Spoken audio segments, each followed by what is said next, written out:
Hello and welcome to the Light Talk. This is Stan, and I'm broadcasting from my state-of-the-art studio in the swamps of Gainesville, Florida. Hi, this is Steve in Dallas, Texas. And this is David in Long Beach, California. And we are the Lumen Brothers. Well, welcome to episode 61, everyone. Boy, we're like in the 60s, heading toward the 70s. I really am going to be 61 in 2 weeks. Oh my God, I'm going to be 63 in like 6 weeks. Oh, I feel so old. So anyway, hey, you know, our colleague, Steve, is doing a new show in New York City. Woo. And yeah, right, New York. So Steve, why don't you tell us about it? Yes, it's my journey into hell. It was, God bless them. It was supposed to open like in October. And I got a phone call, 4 weeks ago saying, hey, good news. We found a theater. We're opening in July now. So drop everything else. and of course, it's a musical. So I went full steam into trying to get it done. So I finally got, and there's no villains here. The first set design was thrown out. And so there was going to be an all projected set. And now it's, I think, a much better design. And it's not all projections. So I'm feverishly trying to get the light plot done. They're supposed to start hang later this afternoon. And they just have emails from me about where to put things. So in the next hour or two, I'll finish my Vectorworks drawing and get that up to them. But it's at the York Theater. It's off Broadway. And it's called Lonesome Blues. And it's a story of Blind Lemon Jefferson, the big blues artist out of Texas. That sounds really interesting. Cool. You know, I love the blues. I'm a blues guy. But you know about blues names, right? You got to have like disability as the first name. Then the second name is some sort of a fruit. And then the third name doesn't matter. So, well, there you go. Blind Lemon Jefferson. Blind Lemon Jackson. But that's great, man. How's the music? It must be fantastic. The music's great. It's written by Alan Governor and Akeem Babatunde. And Akeem is playing Blind Lemon Jefferson. And he's just a force of nature. He's like a typhoon coming in. So he is a fantastic singer, great energy on stage, a real joy to work with.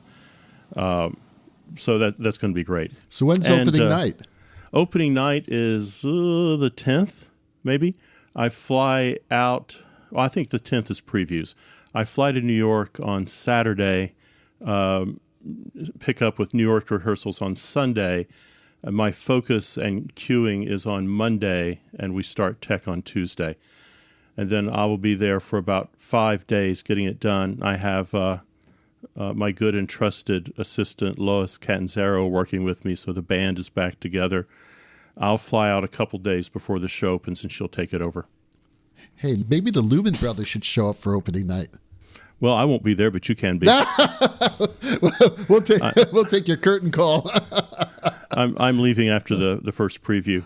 And let me just say, the York is just this wonderful little space, 54th and Lexington, I believe, in St. Peter's Church. It is just a great space. The people there are super nice. They always put on great shows. Well, that's great, Steve. Congratulations. Sounds like a great show. I really can't wait to hear the music and to see what you've done with it. It sounds like it's going to be really successful. So good luck. Oh, thank you. Thank you. Anyway, we have let's get to our listener questions. Steve, you have the first one. Okay, we have a question from Jessie in Oregon. And here she writes, can someone tell me why we have 10 out of 12s? Do we really need them? Good question. There's a lot of mixed feelings about 10 out of 12s. But until recently, if you were at a university, you didn't know what a 10 out of 12 was. Right. That was pretty much restricted to the professional theater community. But now universities are getting on board. Basically, it's a 12-hour day. You come in 9 to 9, and you have 10 hours of time that you can work with the actors and the crew, doing technical work, staging, whatever you need to get done. So it's a very productive day, but it's also a very tiring day. So producers like 10 out of 12s. I'm not quite sure that actors and designers do. It's funny that you say about universities. Our university does model the 10 out of 12 weekends. We do have a Saturday and Sunday 10 out of 12. And I think that the more time you have, the better. However, after a while, your eyes get really tired. as a lighting designer, which is why it's important to keep taking your breaks and going outside and adjusting your eyes to daylight, hopefully. But yeah, it is grueling, but a big part of it is staying energized and keeping the creativity flowing and solving problems. I mean, the 10 out of 12s are usually cue to cues, or sometimes you're writing cues early, on Saturday, and then you do a cue to cue on Sunday, and then a dress rehearsal, and then usually a run through if you can fit it in. That's usually how it works in most theaters, at least the ones I've designed in, and the ones that actually the way we do it at school. But it is important that that it's a time that you work efficiently. And a lot of times you are working over other things that are going on. For instance, if there's a transition that's happening, they're trying to work out a wagon, maybe the wagon's not moving correctly. Well, if you have some notes, well, do them. Maybe throw on some work lights and then, fix those notes that you got from yesterday, because you're not going to have time, or you may not have the time to ever fix them if you don't do it then. So you have to always keep working, be as efficient as possible. But I like 10 out of 12s personally. I just think it's the way to do it, unless you're in Europe when you have 4 weeks to put on a show. Now that's the way to do it, but that's never going to happen in the United States. The problem with the 10 out of 12, you can look at the Equity Handbook on that, and probably United Scenic Artists even speaks to it a bit. In a 10 out of 12, you have to have either 2 1-hour breaks or 1 2-hour break in your day. Mm-hmm. And if your director and cast, because the crew certainly doesn't have an opinion, choose to do a 2-hour break, that's a brutal day. Yeah, that's bad. They're out, having a good time. I mean, that's that 2-hour break with a beginning and an evening wrapped around it is pretty rough. Also, a 10 out of 12, typically in an equity theater, happens no later than 7 days, I think, before the first preview. So you've got some time to recover from it. That's true. So how often does that happen, Steve? I'm just trying to think back on how many times that we took that 2-hour break instead of the 1-hour breaks. Has that happened often for you? No, only one time with one director. Yeah. And I've done 4 or 5 shows with him, and he always wanted a 2-hour break so his head could clear. And I mean, I guess I kind of understand that. 1 hour is rough, but man, for everybody else, that's brutal. 8 hours is too much. Yeah, it's hard. A follow spot person sitting up in a crow's nest somewhere. I'm going to make a joke. They're better than 14 out of 16. But I think it's in some ways it's to play the flip side of this, that universities have adopted the 10 out of 12, because I can remember I wasn't always at a program that had good management or efficiency in getting things done, and sometimes we would be there from 9 in the morning until midnight or 11:30, and then people would painting, through the night after rehearsal. It was sort of nuts, right, in terms of what the expectation, and it really a safety problem, because your productivity, I think, Jay, you said your eyes get tired. Your productivity actually goes down. I mean, industry studies this. The longer you are consistently working, your productivity starts to decrease. So you're not really gaining that much as you get to those last hours, right? You get just to take it out of the theater world for a minute. This is a fact. If you're getting surgery, which I am next week, you want it on a Monday, and you want it in the morning. Yes, you don't want that surgeon to be tired. This is just sort of true. This has been studied, and the same thing I remember when we were doing these long tech days, and you don't want to be sending somebody to the fly rail on the 13th hour when they've been there for 13 hours. It's just not common sense. So I think, again, the 10 out of 12 is long, but I do think we've sort of improved from where we were, in terms of how some people outside of the professional realm were working. So I'm glad that we've adopted that. I think it's wise. Yeah, now that I'm thinking of it, my school does 12 out of 14s. We come in at 9 and we leave at like 10:30. So it's a long day. But again, in a school situation, it is different because, there's a learning curve there. There's a learning curve. It's true. And I wanted to add something to that. That what we have on our schedule. We now have a professional production manager at the university, and she's terrific. If she's listening, thank you, Jenny. We now get a day, like to write light cues in the dark, in the quiet. Nothing's going on. It's just for the lighting designer, just the stage manager. Maybe the director is there if they choose to be, and it allows me to be there with my students to get them rolling. So I think that's something that we've always wanted. I growing up in New York, they called it a level set day, and nobody knew what I was talking about. And then when Jenny came, it was like, yeah, well, I'm going to get you a level set day in the calendar. And I went, oh, bless you. And so now we have a level set day, and it's wonderful. Yeah, we do that on Saturday. On Saturday, we take 14 hours and we set lighting and sound levels, and the director has to be there because to me that's the most important training. I agree. I think having a lighting designer work without a director is a big mistake. Yeah, I agree. And I agree. It's just we've changed the culture now. The culture is better, and they are most. And it's not always for us. It's not always on Saturday. It depends the schedule. Sure. The football game could move us to a different day. I would say start a new culture. We start cueing on Wednesday, so we have a Wednesday, Thursday, Friday cueing session over the rehearsal with the director, and then we do a 10 out of 12 on Saturday. We have 3 days of cueing with director and actors and scenery in the space. Yeah, but of that Wednesday, Thursday, and Friday, there's a rehearsal on stage. Is the director really engaged with the lighting designer? Absolutely. Absolutely. We have our lighting designers work over those rehearsals before the Saturday 12 out of 14. I agree. That way, there's no pressure. If you're waiting until Saturday to do it all, it's there's too late. tremendous pressure. Yeah. People are tapping their fingers and going, we got to move on to the next page. Right. So all you've done is made a collision on Saturday. No, I agree with Steve. I didn't mention it, but we do exactly what you do. We're usually focused by the Monday, and then they can start going in on Tuesday night all the way before the Saturday, and they do work over there. Some directors are more engaged than others, but they are starting to understand that it's to their advantage to work during those evening rehearsals with the lighting designer before we get to tech. It does, and it totally reduces the stress. But it also allows the lighting designer to get the major atmospheres done.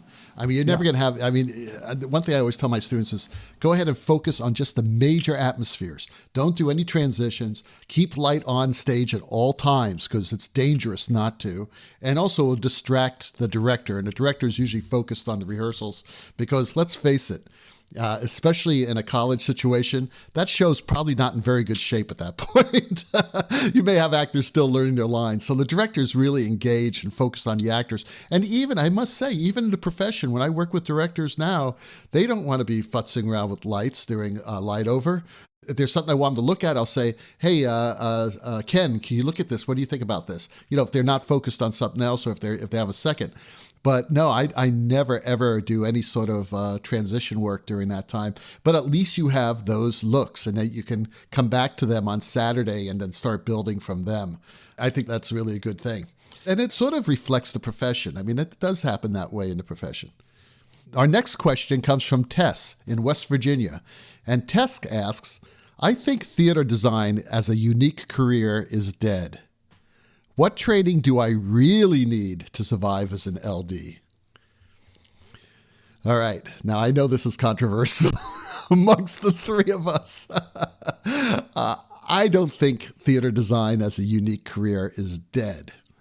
However, I think the more you can do, the better off you are. Right. Now, if we're talking about theater design versus dance versus architecture, hey, the three of us do it all. We do everything. Theater, television, architecture, all that stuff. I think that's really important to branch out. But if Tessa's talking about being a theater designer or a designer of live entertainment, let's say live entertainment designer is dead. Do you also need to be a programmer, that sort of thing? I don't think so. But I think it's important to be a programmer. That's another skill level that you will have to get into the profession. And let's be frank. There are a lot of gigs out there that they're looking for a designer programmer. So, why limit yourself? The three of us and many schools actually in the United States have multiple platforms, programming platforms in their theaters. Learn them all. They're there. Learn them. It's not going to hurt you, and all it can do is help you. What do you think, Stan? Well, I'm going to zone in on the second part of her question. What do I really need? Addressing the hyperbole about, a theater designer is dead. I think that's hyperbolic. But when Tess asked, "What do I really need to survive as a lighting designer?" and I've been on this soapbox for a long time, you have to define. And I think I've said it before. What is a lighting designer? Someone who works with light and is an expert with light can apply that knowledge in a variety of fields, as David has already said. And I think that's the way you should view yourself. Now, with that said, where can you get the best understanding of how to control and work with light, both artistically and technically? It's still in the theater, because that's where the technology and the artistry was sort of invented. It's where, I mean, why did we do it in the first place? These big buildings that people went in and sat in, these theaters were burning down because they were using gaslight and candlelight. So we looked for a safer way, because there was no television. It was America's, the living rooms of Europe and America were theaters where people got together, the church or the theater, and we had to make it safer. So electric light came along. And when electric light came along, it became more of an artistic tool than just a utilitarian thing. And so what I'm saying is, your knowledge of light and how it works, it's still best learned in the theater. Whether or not you can make a long-term career out of lighting just in the theater, I think that's difficult, questionable, and requires not just skill and artistry, but it also requires a certain amount of luck, right? But then, if you really love working with lumens, right, then find all the places, all the ways in which you can work with your chosen passion, directed light, directed lumens, colored lumens. That's wonderful. So I think you can, but I think you have to think of yourself in a much more diverse way, as David has said. What do you think, Steve? Well, I think unique is the key phrase there, and I don't think you can have a unique career anymore. Certainly, if you look at all the big kind of consulting firms, if you look at the work that, let's say Ken Billington does, or the work that Jules Fisher does through their firms, they've branched out into everything. So in regards to your training, I think you just have to be observant. I mean, yes, learn computer programs, learn some consoles, but also just learn to see. Look at, you're walking through Macy's.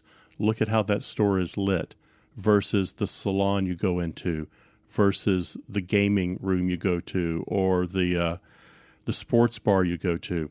Look at how different museums are lit. Just be aware of light around you and how light interacts in the world and how you perceive light. And I think that's going to make you a better designer. I'm designing a kind of a frou-frou hair salon right now. There's no villains here, but you go in, you give them $200 or $300, they give you a glass of champagne, and they kind of pretend to cut your hair. And they do a good job at it. Yeah. So, I'm in the midst of working on a 3,000 square foot salon with we're trying to make it this environment that women want to come to. Sure. Steve, I did a hair salon about 4 years ago, and it really is an interesting project. I never thought it would be. It was like, okay, I'll probably make $500 of this. What the hell? I'll do it. I'm not doing anything else. But I really got into it. And it's talking to the people. It's talking to the client. It's like any sort of architectural design or interior design that you do. But you're right, Steve. You got to find an atmosphere that people want to go into. I'm working on 2 massage rooms right now. And it's interesting because the architect's a nice guy. He's never done one of these before. He's done large corporate buildings, but never a salon. And there was nothing wrong with his massage room.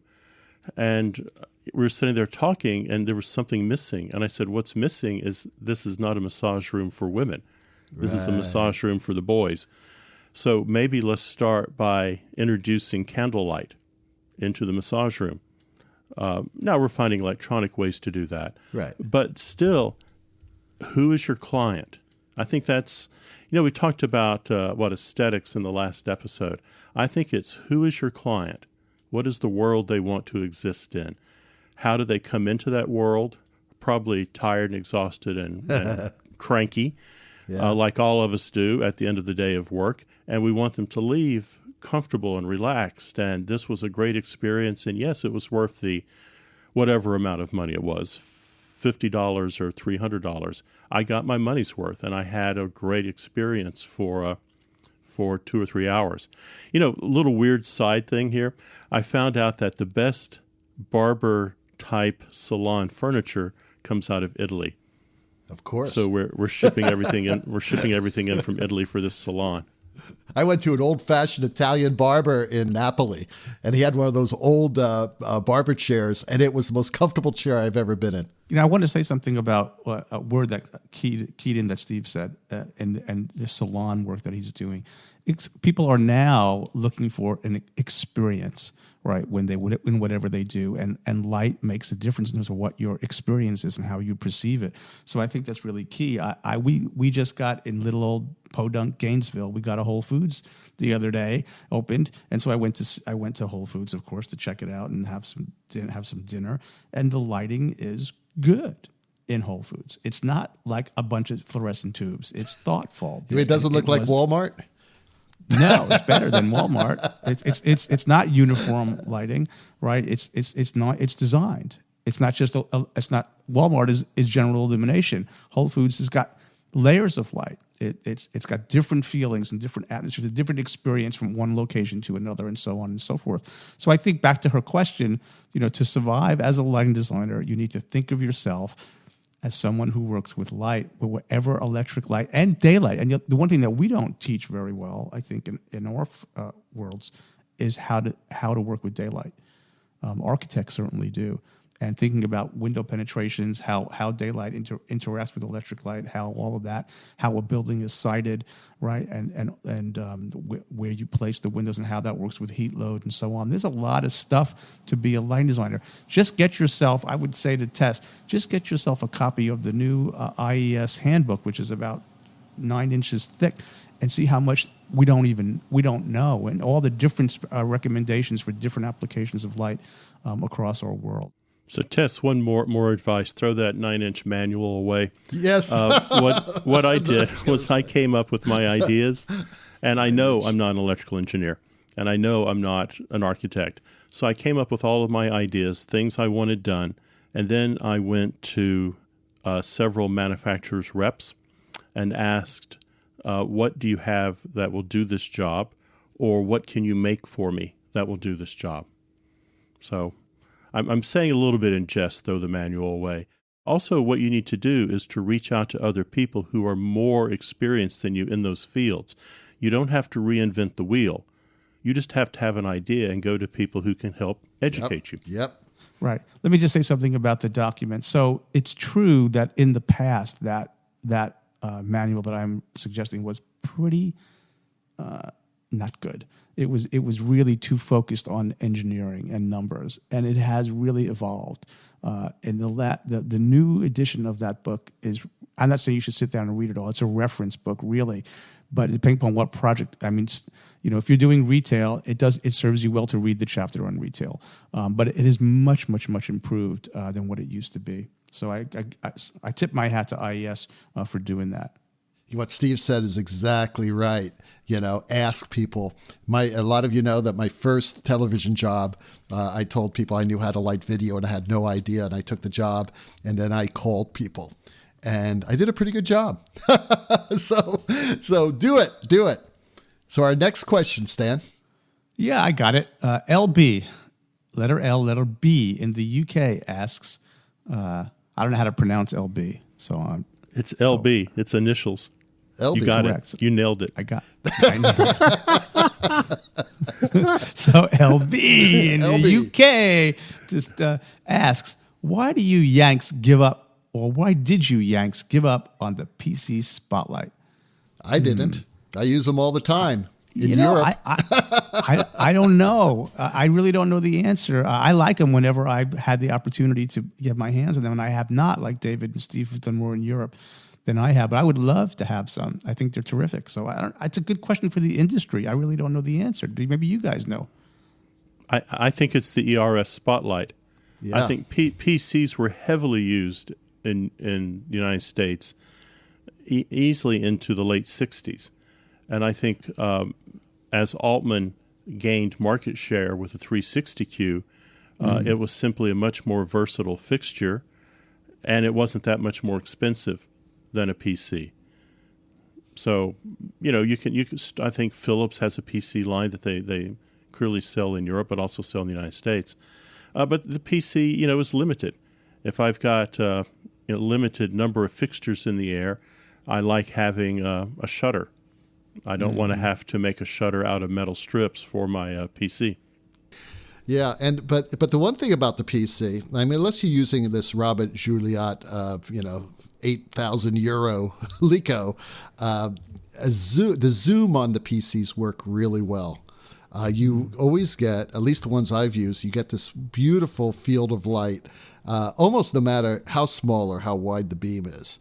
You can't say the same thing for Licos. I haven't seen a really good zoom Lico outside of the Robert Juliots and some of the other European manufacturers. So the PC is a beautiful field of light, and it's a beautiful edge. It's a beautiful soft edge. I love them. There's nothing like a 2K PC. I'm telling you. They are bright. They're beautiful. Do you guys have any of your inventories at school? Nope. I wish. Steve? I wish. Nope. Maybe we'll buy some now. But you're right. A 2K PC cuts through everything. Yep. And you've got this wonderful cone of light.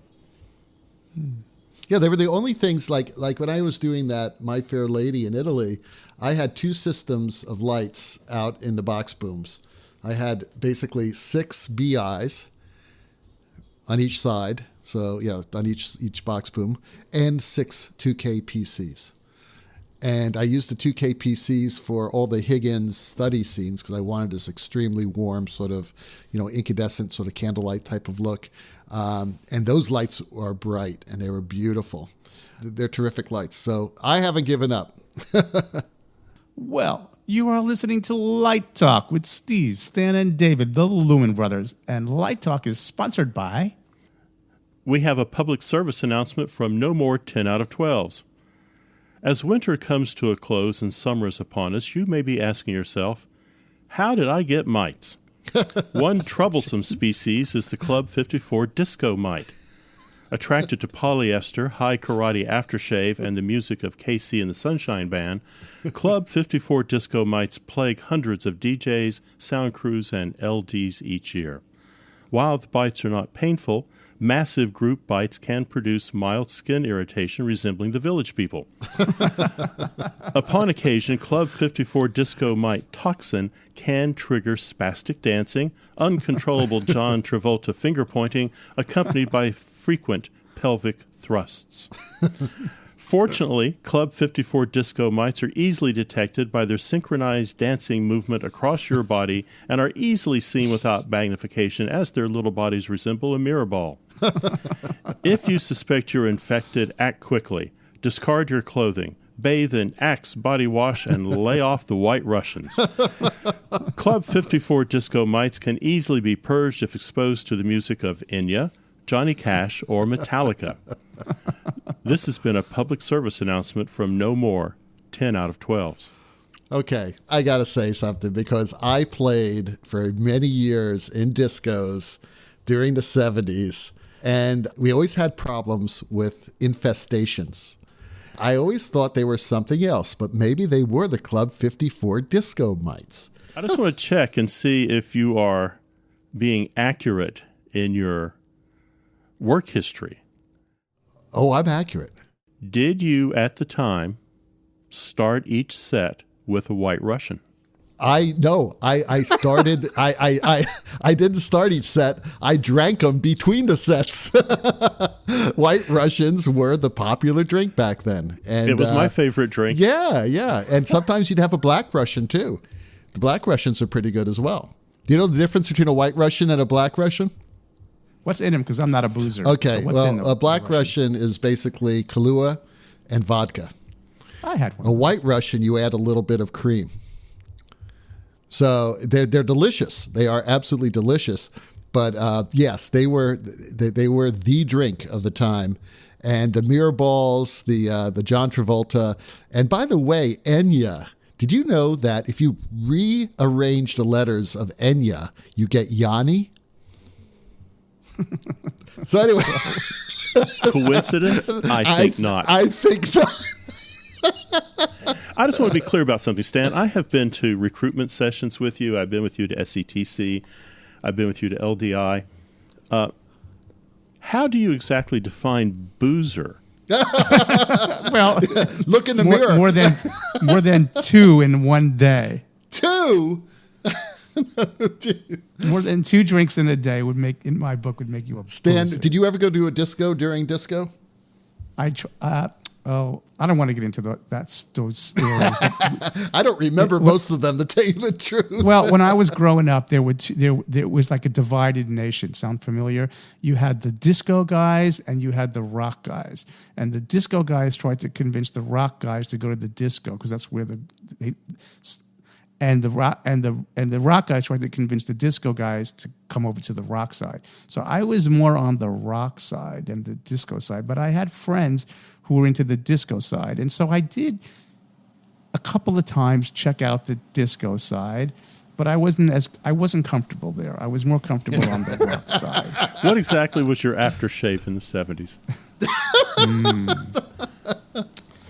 Yeah, that's what I thought. High karate. I'm thinking Old Spice. I'm thinking. If you were a rocker, Old Spice. Old Spice. if Stan's you an were a Old rocker, Spice you would guy. have been going to CBGBs and throwing some urine on your face. That's right. Actually, let me tell you, I have actually been to CBGBs in its day. Ooh, very So exciting. there, and I was a rock concert guy, Grateful Dead, Allman Brothers, Dave Mason, Yes, Meatloaf, you name it. And Meatloaf. how long did it take you to get the CBGB stink out of your clothes? But I did not. They're still there. But I did not go to Studio 54. Not everybody knew what was going on at 54, and I was not going there. Now the other one, I did have friends who did the wiring at this other club called 2001 Odyssey, which was the set for Saturday Night Fever. So those 4 guys in Saturday Night Fever driving around in their 63 Chevy, right? That was us. And the 4 of us, one of the 4 of us, I can't mention names because some of my friends listen to this show. One of us was the disco king, right? And the other 3 of us were sort of like more the rockers, right? But that disco in Bay Ridge, 2001, I remember a friend who helped wire up that dance floor. So, again, I was more towards the rock side than the disco side. And the disco side drank more, and the rock side did something else. To set the record straight, you could be both a rock guy and a disco guy. I was a rock guy, but the only gigs we could play were disco because that's all what people wanted to hear at the time. So I understand. we'd go in there and play. We played, your Gloria Gaynor. We played Casey, but we'd also play Tower of Power. We play Stevie Wonder. Sure. There's a lot of really good stuff that you can dance to. So you could do a little bit of both. There's absolutely no reason why. I mean, you're absolutely right. And I did do both, but I said I leaned toward the rock side. So, whatever. Why did we get off on this tangent anyway? Well, didn't Ken Billington light the original Studio 54? I think that's right. I think Ken designed the original. No. Who was it? I looked that up. I think it was Jules. Oh, okay. I think it was Jules. Let's look. Well, Let's find there out. you go. So we'll figure this out before the end of the episode. And now, back to Light Talk. Our next question comes from Blessing in South Africa. Hey, Liz, I love this name, Blessing. That is such a beautiful name. So Blessing in South Africa asks, do you think it's important that I, as a designer, become a good programmer? If so, which console should I focus my attention? Well, I think we sort of answered that in an earlier question. Yeah, you should be a good programmer. And I think you should learn as many consoles as possible because everyone has a favorite console and you don't know until you try them. So, hopefully you're at a school that can offer you experiences in learning multiple consoles. We all have our favorites and you just need to find yours. What do you think, Steve? Well, I would say concentrate on 2 consoles. Clearly, I'm not in South Africa, and there may be something else, but I would concentrate on 2. I would concentrate on the ETC EOS, and I would concentrate on the Grand MA. And I think if you can operate those two consoles efficiently and with skill and confidence, you can program anywhere on the planet that requires you to. Can't disagree with that, and I throw the Hog on there too as well. Yeah, I mean, those are the major ones, the Hog, the EOS, and the MA. But I just think the more the merrier, and you're just going to learn a lot more. And who knows, maybe you'll design your own console. Wouldn't that be cool? Also, I think the thing about learning how to program the consoles, I mean, there's going to be a point where a programmer is going to be employed to implement your design. But by understanding how the consoles work and how they think, you're better able to select a console in your rental package. Absolutely. Absolutely. But, you know, I always, and I think we've said this before, but I've always asked my programmer what console they want me to specify. Usually the programmer will ask me, well, what exactly do we need to control? So if I have a big LED video panel that I want to control from the console, then we'll know what to specify better. And that programmer will know what to suggest to specify. But yeah, and as far as a designer, I agree with Steve. You know, if you know the console, the way it works, you actually become a better designer.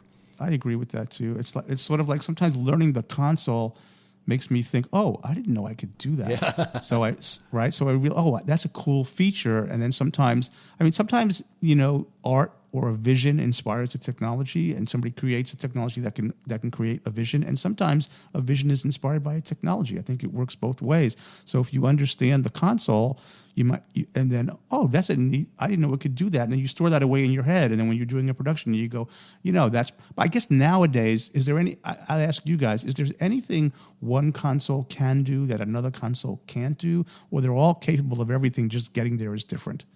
No. Consoles do different things. I mean, I don't want to beat up on any one console manufacturer, but I did call and ask. I said, I'm having a problem doing something. And they said, our console simply won't do that. Interesting. There's not a good way to do that. Right. Which I think the real kind of geniuses right now on the planet are ETC and high-end and the hog factor competition, because they're taking a tedious task, learning visualization software and learning a console that most college students are not aware of, and they're wrapping it around a really fun project. Really smart. I think this is ingenious because people are learning how to use light Converse. They're learning how to use the hog, and they're also teaching students that they can call the service departments and say, I'm having a problem with an effect. I'm having a problem with this or that. And they're establishing a relationship. So hats off to ETC and high-end. This is a brilliant marketing move and a brilliant educational move. Yeah. Well, Chauvet is starting to do that as well. And I think we need more manufacturers doing this. So get people involved. Speaking of visualization, Steve, and mentioning light Converse, which I do like, and my students are working on a hog factor project right now. I hope they finish it in time because the clock is ticking. But yesterday I attended the Vectorworks webinar on vision, and that was interesting to see. Some things I was happy to see, and other things I was sort of a little bit disappointed that you still have to do this export thing. But anyway, I asked the question, so if you're working in Vectorworks and you're running Lightright, there's this XML file where there's a live update. You make a change in Lightright, it changes it in Vectorworks. You make a change in Vectorworks, it updates in Lightright. But for the visualizer, that's not the case. So if you make a change in the light plot, you got to re-export the file, which seems to me that's not really integrated. I mean, please integrate these two things: this great drafting tool and this wonderful visualizer, and that's what would make me happier. Well, a thing I have to wag my finger every now and then at other educators. Pick up the telephone. Are you going to beat me up again? Pick up the telephone. Call up Philips. Call up High End. Call up Clay Packey. Call up any manufacturer, and they will be happy to come by and demo their products at your school. And sure. I would dare say that if you call up ETC or you call up Philips, I bet you could arrange a one-day training session on one of their consoles at your theater. Hell, Bobby is giving us a console for several weeks. We've had high-end up to our place just this year. Absolutely. Yeah, they'll do it. It's great. Anyway, Stan, before we end the show, did you find out who designed Studio 54? Well, I believe research shows it was Brian Thompson, who I don't recognize, but I was right about some of it. Jules Fisher and Paul Morantz did the dance floor. There you go. So I thought it was Ken, but I think Ken was probably too young. I think Ken will like that. The same age. I think, Jules might be a little older. Yeah, by a couple maybe of a years. few years older than Ken. Who knows? But now we got Ken being happy and Jules being pissed at us. So anyway, guys, that Hammond organ solo tells us that once again, you've spent a precious 45 minutes of your life listening to Light Talk. You can listen to Light Talk every week on iTunes, Stitcher, Google Play Music, SoundCloud, and Spotify. And don't forget to join Light Talk on Facebook so that you can post your questions and comments. And don't forget to subscribe to Light Talk on iTunes. That way you won't miss 1 second of Lumen insanity. No guarantee is offered regarding the accuracy of any statements or opinions on this podcast. In other words, make a choice. Disco or rock. Disco! Rock! Light Talk is written and produced by the Lumen Brothers, coming to you from Long Beach, Gainesville, and the Lone Star State. And be sure to tune in next week when we discuss I Need a Good LED Par, damn it! Backstage running lights, blue or red. When do you do time code? Is it at your choice or is it the director's? And how much should I pay an agent? As little as possible. All that and the new sponsor. Light Talk, broadcasting questionable Lumen knowledge and humor around the world. So we'll see you all next Saturday morning. Bye-bye from Light Talk. Sayonara. Light Talk.